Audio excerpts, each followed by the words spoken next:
My name is Reverend Sheffield. We've called this press conference to talk about the inequity that exists in federal investigations involving suburban communities and the attention the city of Detroit seems to get. There's some wholesale corruption in the city of Dearborn. We've outlined embezzlement. We've outlined the disappearance of DUIs, all kinds of court records that involve city attorneys, a whole host of things. Even the mayor has called on an investigation into the police department. And yet, we hear news of the feds investigating the federal tax returns of the mayor and his wife, who's already in prison for 28 years, but not a single word with respect to what's happening in Dearborn. Most recently, the Nar Bar, an African-American-owned establishment, which we understand is now in the process of having some of its grievances addressed, was closed over an incident that occurred blocks away from it. It's a black establishment where there are establishments in Dearborn, topless establishments, that have had near murders in them that are allowed to continue to operate and to exist. We've given you a variety of different things. Police have killed an African-American woman at the Fairlane Mall. Even the Justice Department is doing a review of the police department. The chief of that announced an investigation of an officer for misconduct. The mayor calls for independent review of police procedures in dealing with drunk drivers, and on and on and on. But yet, in the midst of all of this, we've seen absolutely nothing from our good friend. We consider her to be a friend. We actually are able to sit in on a committee that she has. Barbara McQuaid has been silent. So at this point, our private investigator was not able to make it, and we'll talk about that at another time. I'm going to ask Michael Fortin, who's our attorney at the Commission on Civil Rights and Social Justice, who deals with the inequity in courts, inequity of prosecution, to talk about why this is an issue, followed by Reverend Reveley to talk about what it is we want to see done. I guess our primary concern is that you've got what appears to be wholesale corruption in terms of, like Reverend referred to, files of various attorneys and court employees being mishandled or disappearing. And it creates the appearance of an inequity and a lack of the word I'm looking for is, what is transparency? No, not transparency. It creates an appearance of unfairness in the court system, particularly when you have attorneys. And this particular attorney, it's my understanding, is running for judge out there, and it seems to be there's a lack of full disclosure.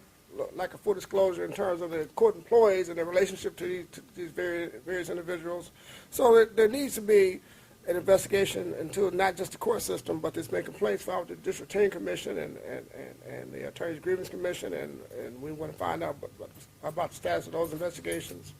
And the word I'm looking for is the dignity and integrity of the court system is being impugned at this particular point in time. And until we get to the bottom line of this, how can any African American trust the Dearborn court system?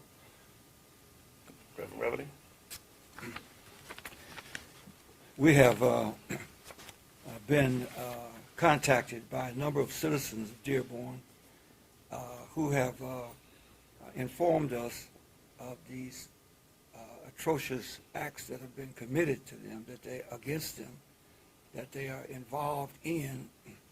And for fear of their life and liberty, we decided to hold a press conference here. But we certainly have a number of them we hope will stand up at some point and feel confident. So we're asking Barbara McQuaid to investigate. She's been supposedly doing an investigation. We want it to be heightened and include the things that we have uncovered. Now, if we can uncover it, certainly they can uncover it. And if these are records, if they're facts, it's not like we are witch hunting. It's there. And if we see it there, why can't they see it there? So we're saying Barbara McQuaid needs to step in and investigate and give these folks some equal protection under the law, and certainly get some justice done. And if you can't get justice in the courts, that makes it real bad, and makes us suspect about our judges. So we have the information, much of it is in the press release, but we have so much more that we can share, and we will be sharing because other communities might well be affected also. And so DABO is concerned about all of our communities, certainly all of our people in all of our communities, and we're going to do what we can to see that this goes forward. Yeah, and just to be more specific, the city attorney, there's some questions about the contract that was let, how he reduced his actual current contract amount so that he'd be right under what the other lowest contract bid was for. Then we understand there were payments in excess of $400,000 for one contract year. The same city attorney, by the way, who has at least 3 DUIs, and the clerk who actually files those to the state for your driving records noticed that they were not included on his driving record, and they were basically never included. We have actual documentations of the arrest for DUI, but there's no record of it whatsoever. And he's an attorney. So there's a variety of things that go on, and I guess what we're saying is what's good for the goose is good for the gander. If it was Detroit and these things were going on, every station from here to Muskegon will be leading with the news about black folks and some scandal in the courts.